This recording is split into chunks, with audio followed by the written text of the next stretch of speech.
우리 할렐루야 샬롬 하고 인사하고 축복합니다. 할렐루야 샬롬 샬롬 샬롬 샬롬 샬롬. 하나님 사랑합니다. 여러분 주 안에서 사랑합니다.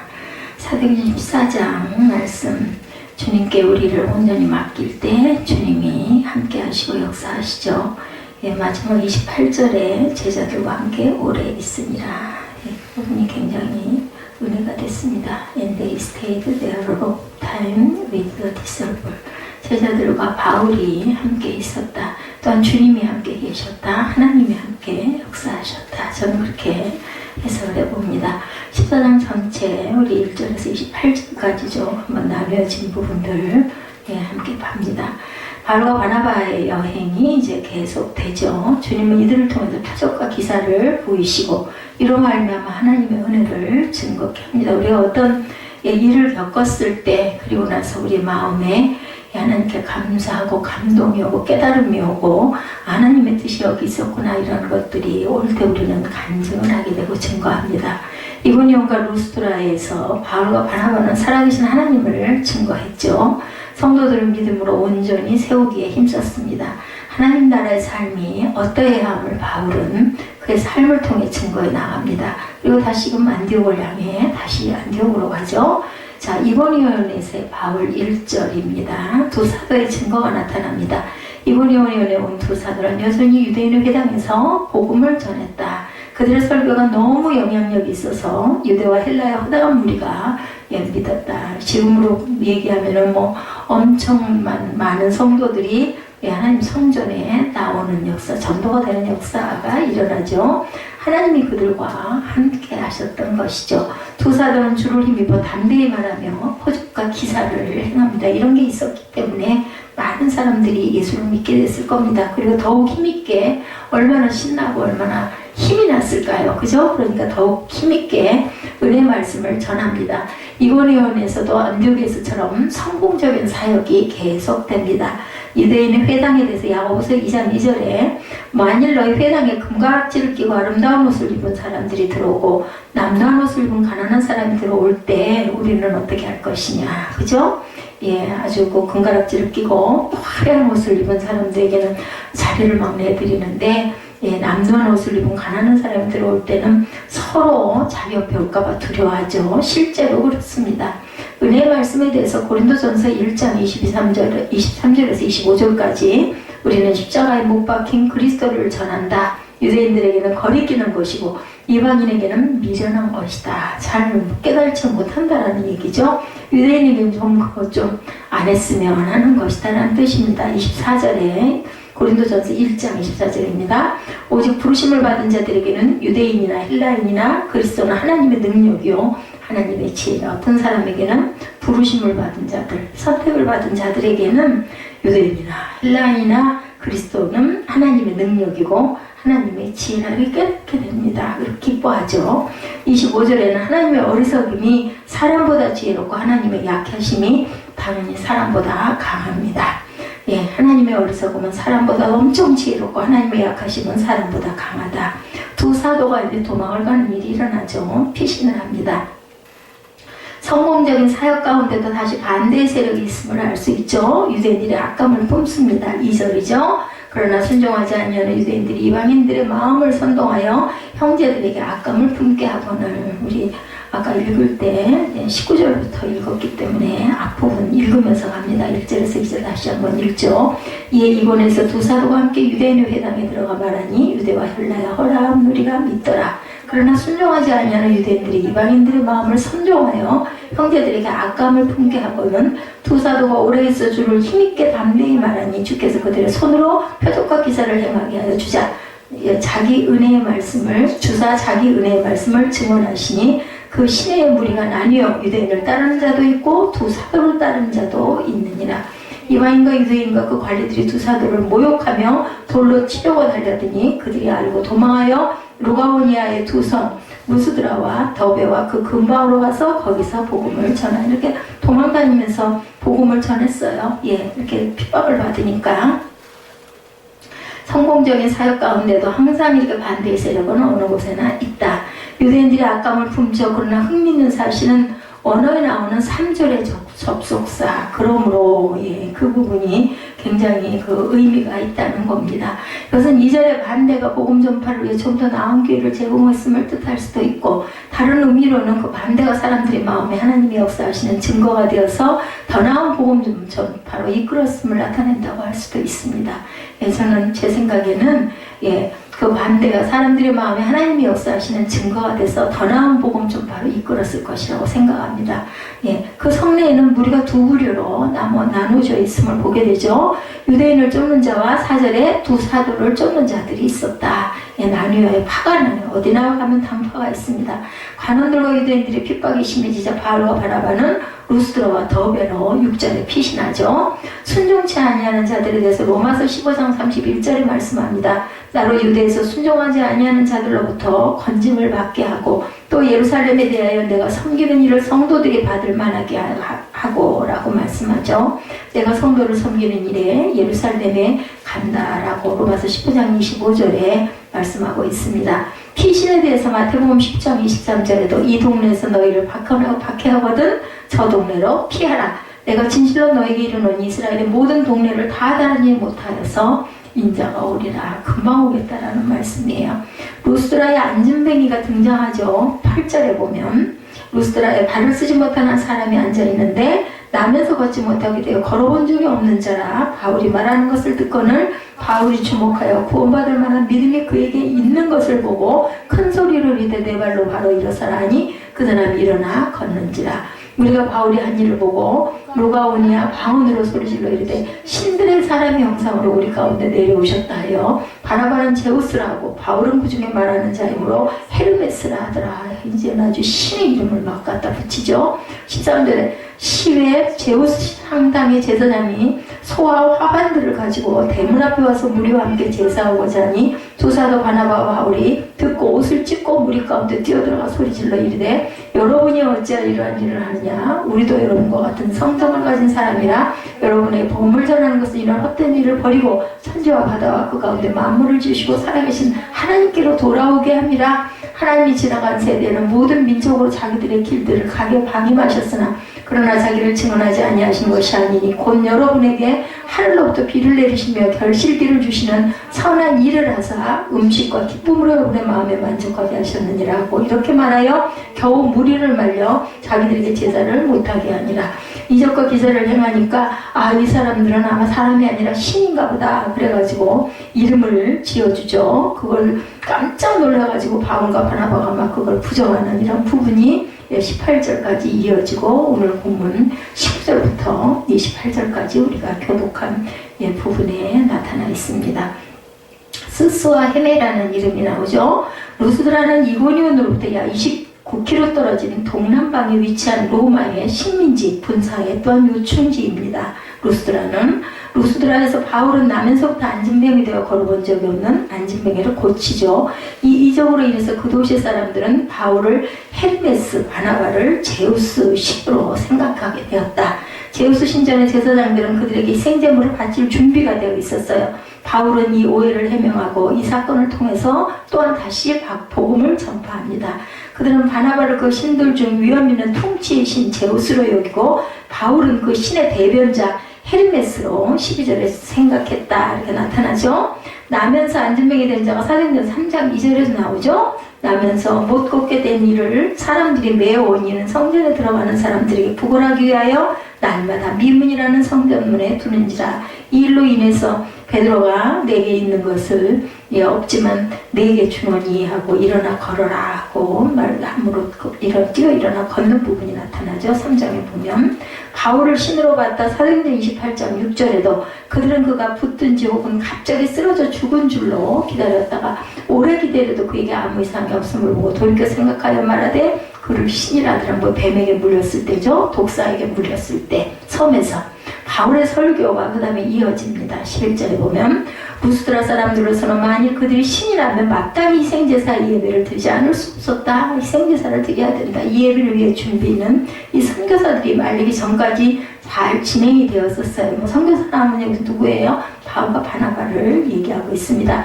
사람들이 바울과 바나바가 알아듣지 못하는 루가니와 방언으로 말하고 있었기 때문에 무슨 말인지를 천명 못 알아들었다는 거죠. 그러나 사람들이 자기들에게 제사를 드리려고 한다는 것을 이제는 그 뭐라 그래요? 손짓, 발짓, 몸짓 뭐 이런 걸로도 알아듣죠.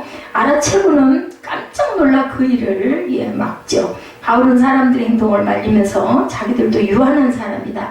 만물을 지으시고 유지하시는 살아계신 한 분 하나님의 사자일 뿐이다. 이렇게 14절에 소리를 칩니다. 그들은 또한 이들에게 적절한 메시지로 하나님을 소개하죠. 그들은 그 주민들에게 그들이 살고 있는 세상을 하나님이 만드셨고 땅을 기름지게 하고 곡식을 자라게 하고 비를 하나님이 주시고 그들에게 기쁨과 만족을 주는 식물도 하나님께 받았다. 15절에 나타나 있습니다. 루스드라에서의 선교활동은 안디옥과 이고니온에서 온 유대인들이 사도들을 핍박함으로 방해를 받게 됩니다. 18절에 보면 인간들에게 제사하는 부분이 다니엘 2장 46절에도 느부갓네살 왕이 엎드려 다니엘에게 절하고 명하여 예물과 향품을 그에게 주게 하니라 이렇게 얘기합니다. 살아계신 하나님에 대해서 그 데살로니가전서 1장 9절에 그들이 우리에게 대하여 스스로 말하기를 우리가 어떻게 너희 가운데 들어갔는지와 너희가 어떻게 우상을 버리고 하나님께로 돌아와서 살아계시고 참되신 하나님을 섬기는지를 증거한다고 이렇게 말씀하고 있습니다. 루스드라에서 돌에 맞은 바울이 19절에 나타나죠. 오늘 우리 중심 구절이기도 하죠. 바울이 당한 환난에 대해서 얘기합니다. 안디옥과 이고니온에서 온 유대인들로 인해 바울과 바나바를 이방신으로 숭배하려고 했던 그 사람들이 이제는 바울을 돌로 쳐서 죽은 줄로 알고 끌어다가 성 밖에 내버리는 일이 일어나요. 그러니까 자기들이 뜻대로 되지 않으면 우리 인간의 완악함이 이렇게 나타납니다. 그러나 바울은 안 죽었어요. 그죠? 다음날 바나바와 함께 더베를 향해 선교 여행을 꿋꿋하게. 바울이 굉장히 건강한 사람이었던 것 같아요. 저 같으면 죽어도 12번은 죽었을 텐데 그죠? 그래도 또 살아나고 또 살아나고. 바울과 바나바는 더베에서 많은 사람을 제자로 삼습니다. 21절에 나타나죠. 성령의 힘이겠죠. 뭐 육신적인 건강함도 물론 있었겠지만 정신력일 것 같습니다. 하나님이 주시는 힘으로. 더베는 루스드라에서 남동쪽으로 96km가량 떨어진 곳에 있었습니다. 로마 속주 갈라디아의 북경에 위치한 도시였고 두 사람은 이때 여기까지밖에 여행을 할 수 없었으니까 끝이다 이렇게 생각을 했던 거겠죠. 바울과 바나바는 더베 복음을 전하여 교회를 세우고 나서 방향을 북서쪽으로 바꿉니다. 더베에서 바울은 그들이 왔던 길을 되밟아가며 최근에 방문했던 도시들을 또 지나가면서 어린 교회들에게 힘을 북돋아주고 그들을 영적으로 지도할 수 있는 대책을 마련합니다.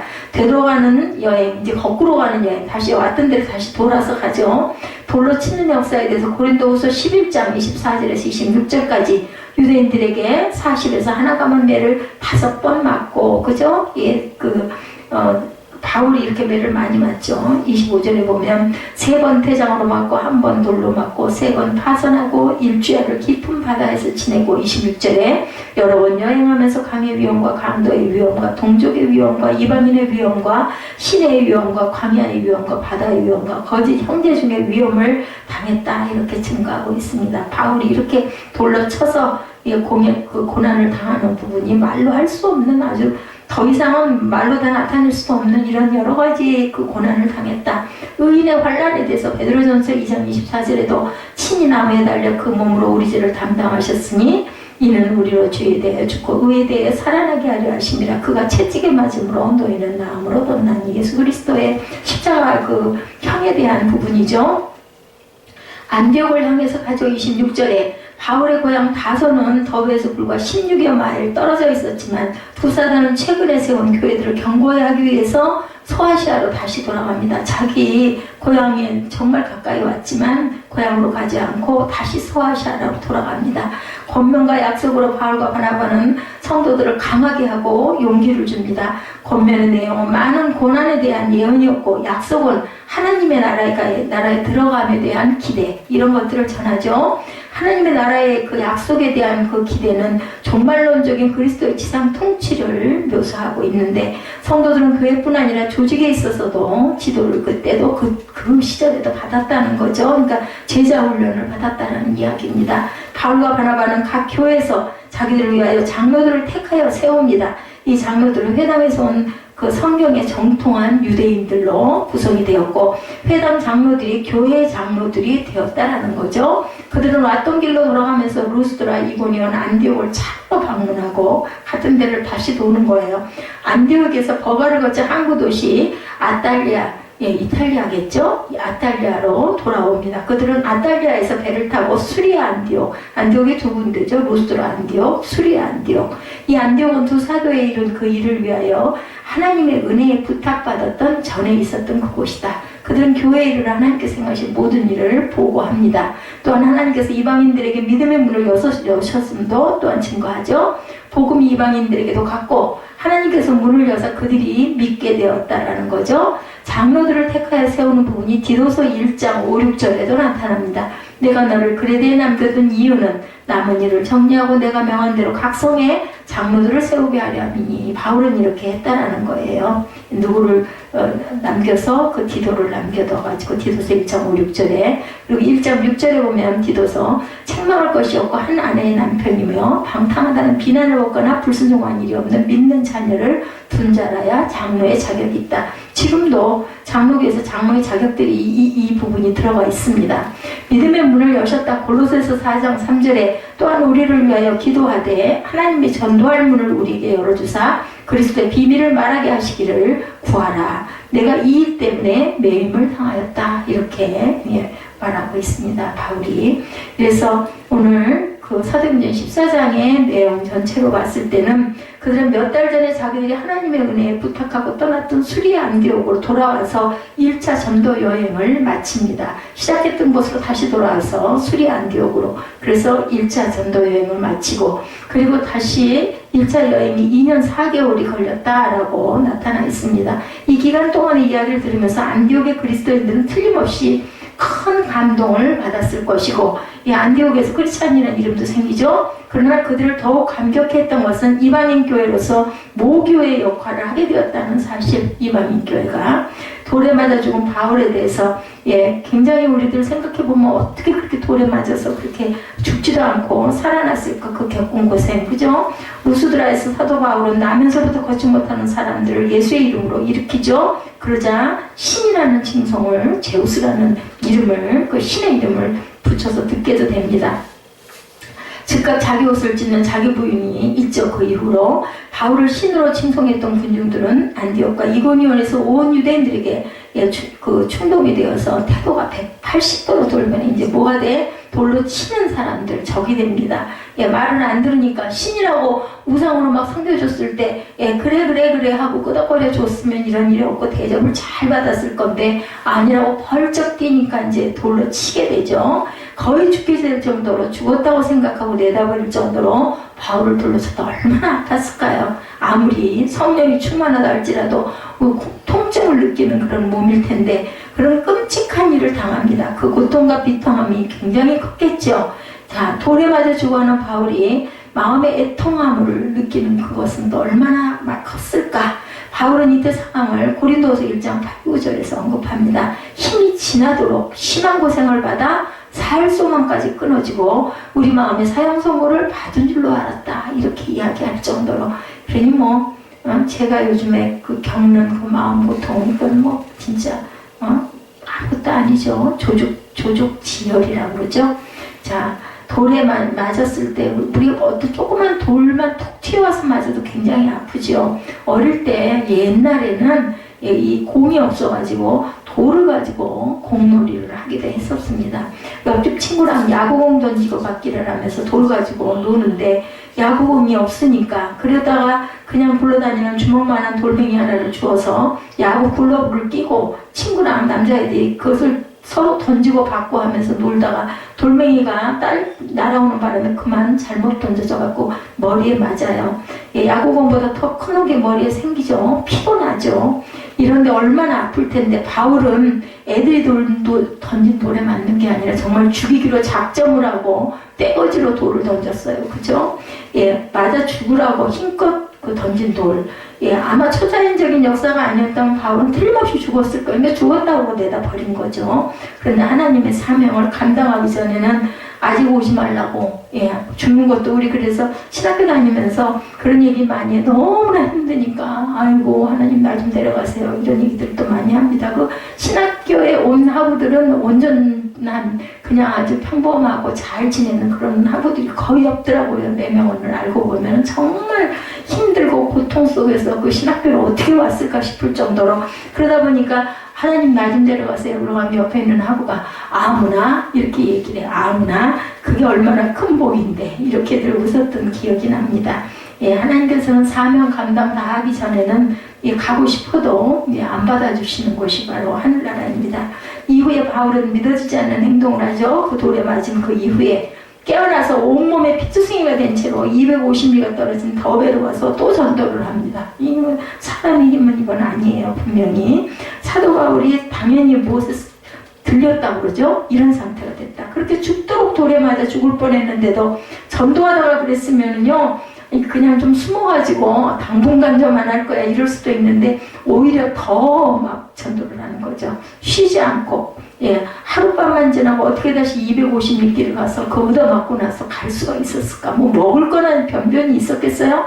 굶기를 밥 먹도 됐을 텐데 그뿐 아니라 얼마 전에 돌에 맞아 죽임을 당할 뻔한 루스드라로 다시 돌아가요. 무서워서 우리 같으면 아마 걸음아 날 살려라고 가도 그쪽으로는 안 갈 것 같은데 고개도 안 돌릴 것 같은데 가죠. 21절에 바울이 당한 환난으로 인해서 마음이 흔들리고 시험 들었을지 모르는 제자들을 권면하기 위해서 간 거예요. 나 그렇게 얻어맞고 죽을 뻔했었지만 사실 나 이렇게 잘 살아있다 이걸 보여주기 위해서 갔던 거죠.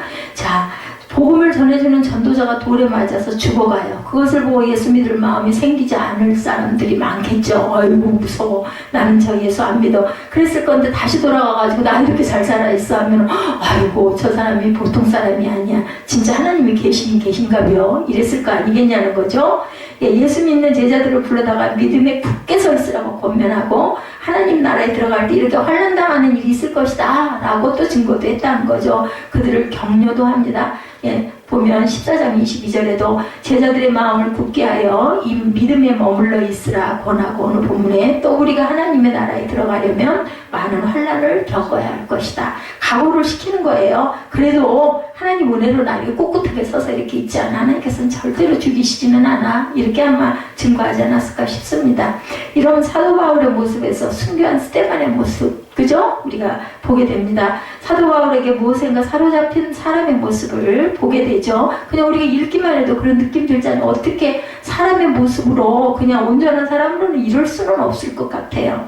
예, 그 사정을 보고 때렸겠냐고 돌로 던질 때 죽이기로 작정을 하고 던졌는데 그죠? 자, 사도 바울은 사람들에게서 돌에 맞아 정신을 잃고 쓰러질 때 스데반 집사를 아마 바울도 생각하지 않았을까? 그렇게도 돌아갔는데 천사의 모습을 하고 웃으면서 갔잖아요. 그러니까 난 죽어도 나도 그렇게 갈 거야. 아마 이럴 수도 있었을 거예요. 그래서 본이 되는 게 굉장히 중요합니다.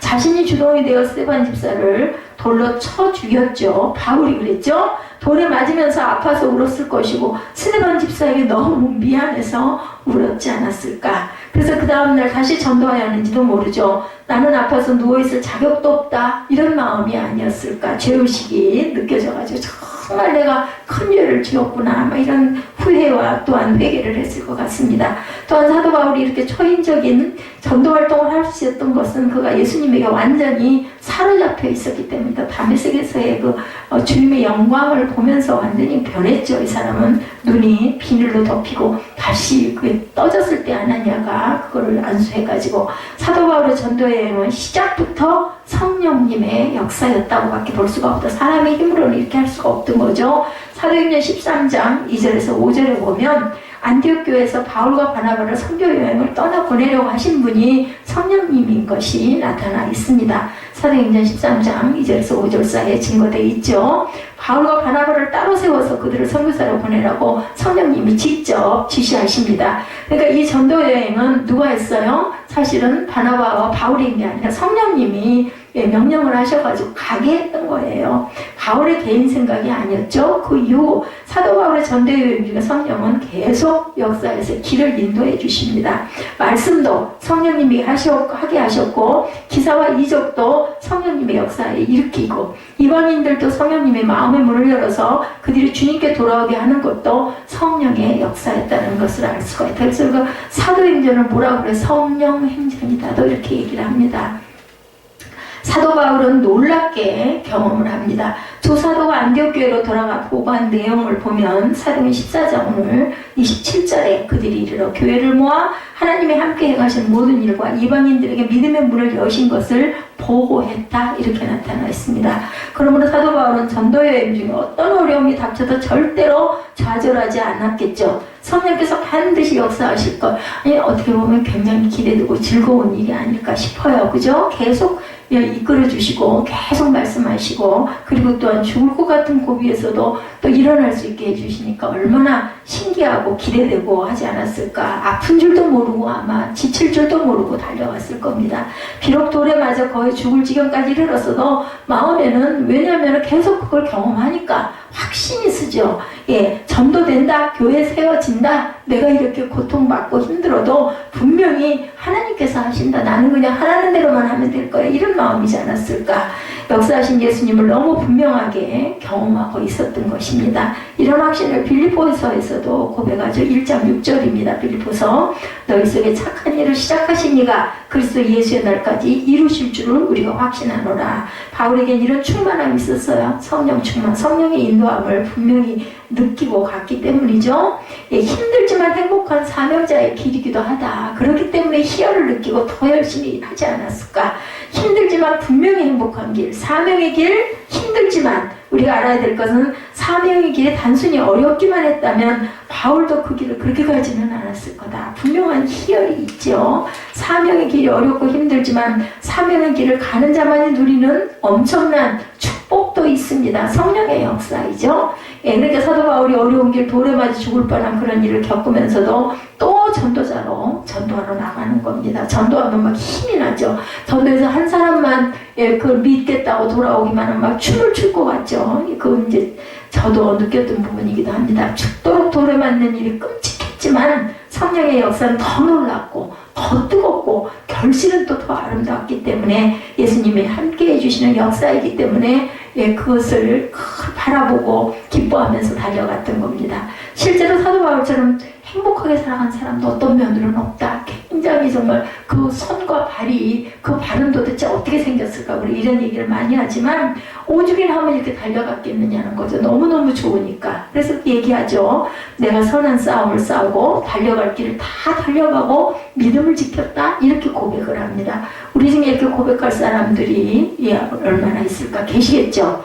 우리가 지금 죽는다면 그런 고백이 나올까. 그죠? 그렇다면 얼마나 기쁜 일일까. 사명자의 길에는 성령의 역사가 계속 나타나고 동행합니다. 사명자의 길에는 사명자의 길이 힘들고 나는 그런 길 못 가. 먹고 사는 것이 너무 바빠서. 그래서 지금까지 행복하게 그럼 과연 잘 살았는가? 우리가 또 한번 생각해 봐야 되겠죠? 그렇게 살다가 이제 죽음을 눈앞에 두면 왜 그렇게 허무하게 바보같이 쓸데없는 횟집만 하고 살았나? 이런 이야기들 많이 합니다. 나는 아무것도 한 것이 없어. 그렇게 고생 많이 하고 살았는데도 인생은 너무 허무해. 이런 얘기, 이런 고백, 이런 독백을 하는 일도 너무너무 많습니다.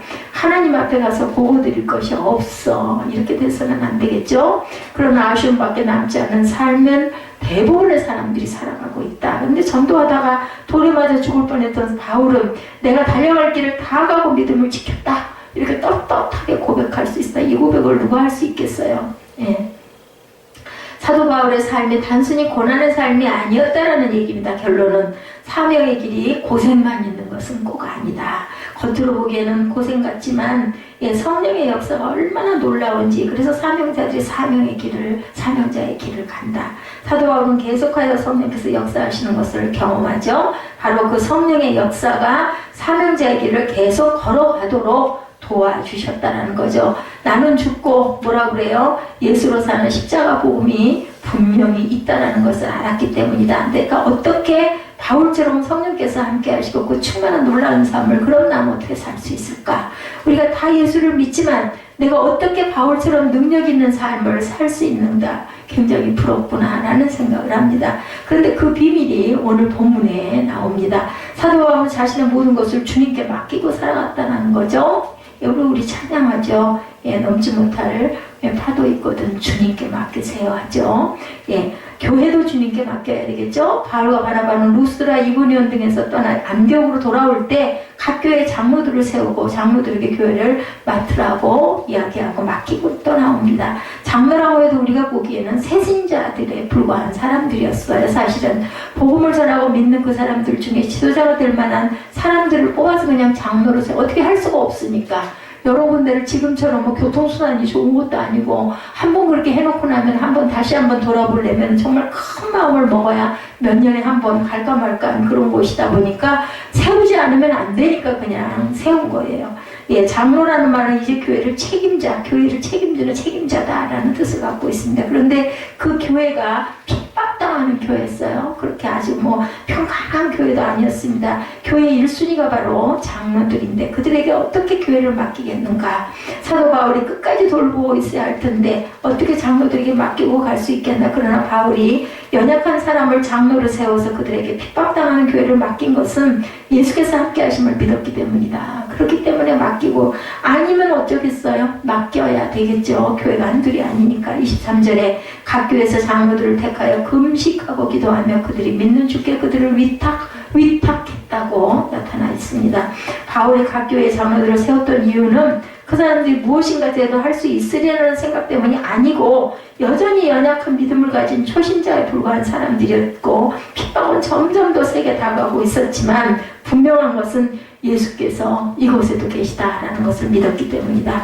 예수님을 믿는 믿음이 분명하고 예수님이 정말 마음에 계신 것을 알고 나는 죽고 예수로 사는 십자가 복음이 분명하면 예수님에게 모든 것을 맡길 수가 있다라는 것이 무엇으로 맡겨요? 믿음으로 맡겼다.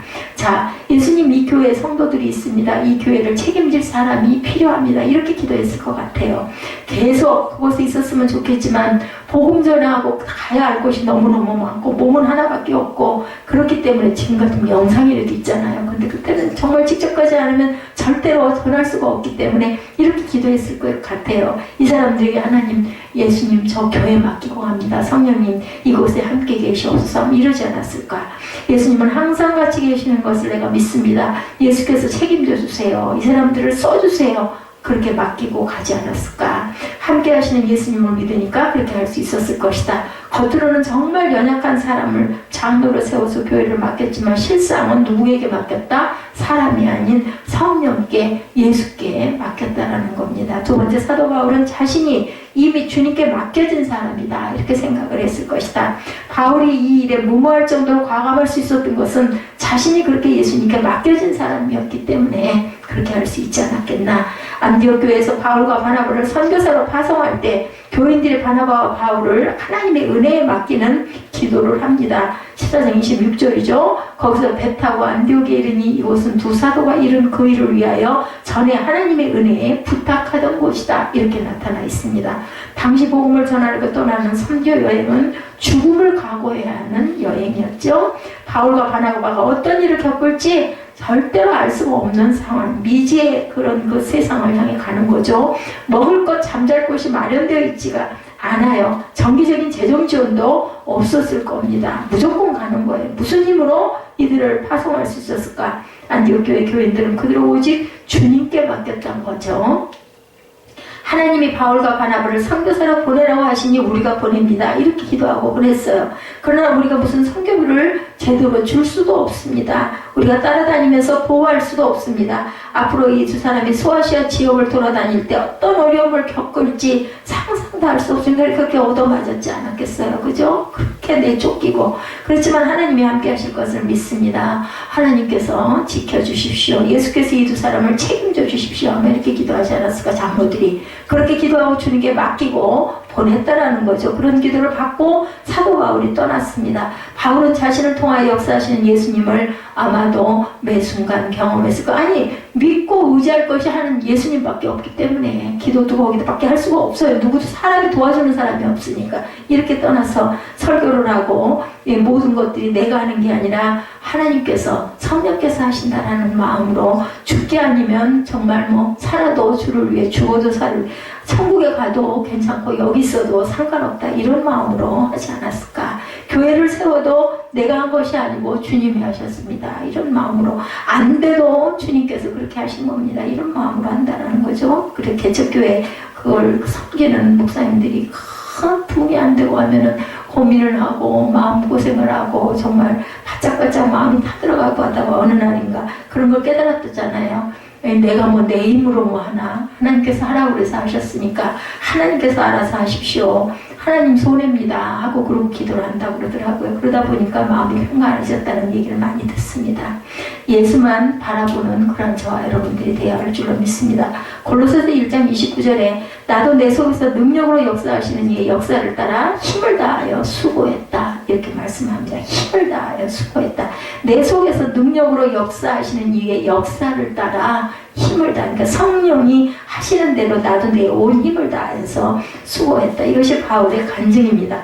또한 바울의 체험이기도 합니다. 그래서 예수님에게 맡길 수 있었다. 그러므로 장로들을 세울 때도 이런 마음으로 담대히 세워놓을 수가 있었다. 사람은 연약해도 주님께 맡기면 주님이 반드시 역사하신다는 것을 확신했던 거다. 그 벼랑 끝에 서게 되면 주님께 맡긴 사람은 주님을 믿고 벼랑 아래로 계속 발을 내디디며 가는 거죠.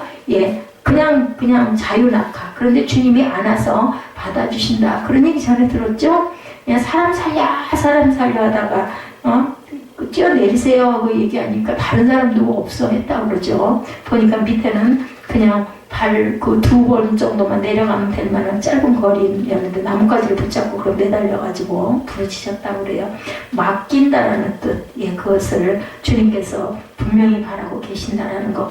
대부분은 벼랑 끝 여리고성 홍해 요단강 앞에서 다들 멈춥니다. 더 이상 전진할 수가 없어요. 두렵고 겁이 나가지고, 그죠?